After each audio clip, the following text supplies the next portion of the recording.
Breathing.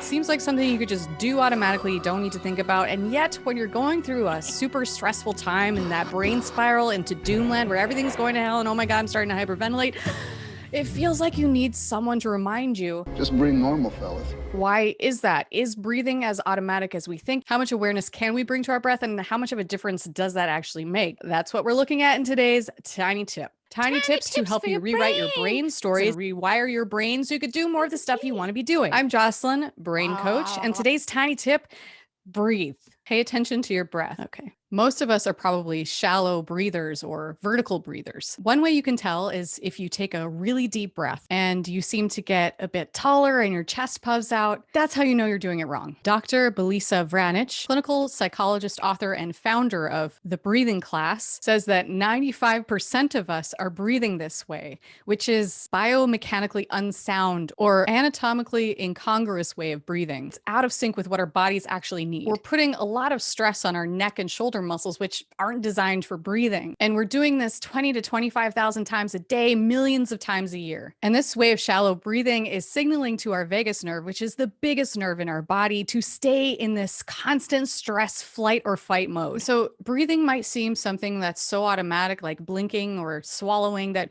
we don't really think about it. But somewhere around the age of 5, the way we breathe goes awry. We start becoming shallow breathers, and there's lots of reasons for this. Too much sitting and learning to suck in our gut to appear thinner, neglecting our diaphragm, which is like the Starship Enterprise. And the only reason it was put there was to help you breathe, if you let it. That's more like it. the way we breathe affects everything. The health of our sleep, back, digestion, memory, attention. And it's not just these short, violent breaths that are killing us, but also whether we're breathing through our nose or our mouth. In his New York Times bestseller, Breath, author James Nestor says that 25 to 50% of us are mouth breathers. Mouth breather? And mouth breathing creates structural changes in our face and airways. Some twin studies and kind of nasty studies on monkeys show the crazy differences between nasal and mouth breathing. Some people might think, what's the big deal? If I'm breathing, I'm breathing. Mouth or nose, what's the difference?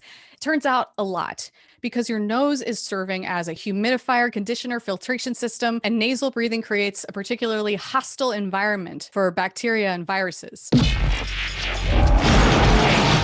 We all need to be breathing through our noses, and Nestor says we need to slow our breathing down. The average adult takes 12 to 20 breaths per minute, but slow breathing brings our brain and body into a state of coherence. Changing the way in which you breathe, you can actually change how your mind is processing thoughts and feelings and emotions. And we know that. Nestor says that at our best, we breathe at a spooky symmetry, a 5.5 second inhale followed by a 5.5 second exhale for a total of 5.5 breaths a minute, breathing in 5.5 liters of air. Same pace as the Rosary, Hindu, Taoist, and North American prayers. Even practicing this slow down cycle for a few minutes every day can have long-term benefits. This, of course, isn't the only way to breathe, and there's way more than I can cover in the single tiny tip about the benefits of all kinds of breathing exercises, from the Wim Hof method to holotropic, Ujjayi breathing, combat breathing, box breathing, nasal breathing, circular breathing, Andrew Huberman's non-sleep deep rest breathing. Bottom line, there's so much more to breathing than we tend to think, and we tend to take it for granted.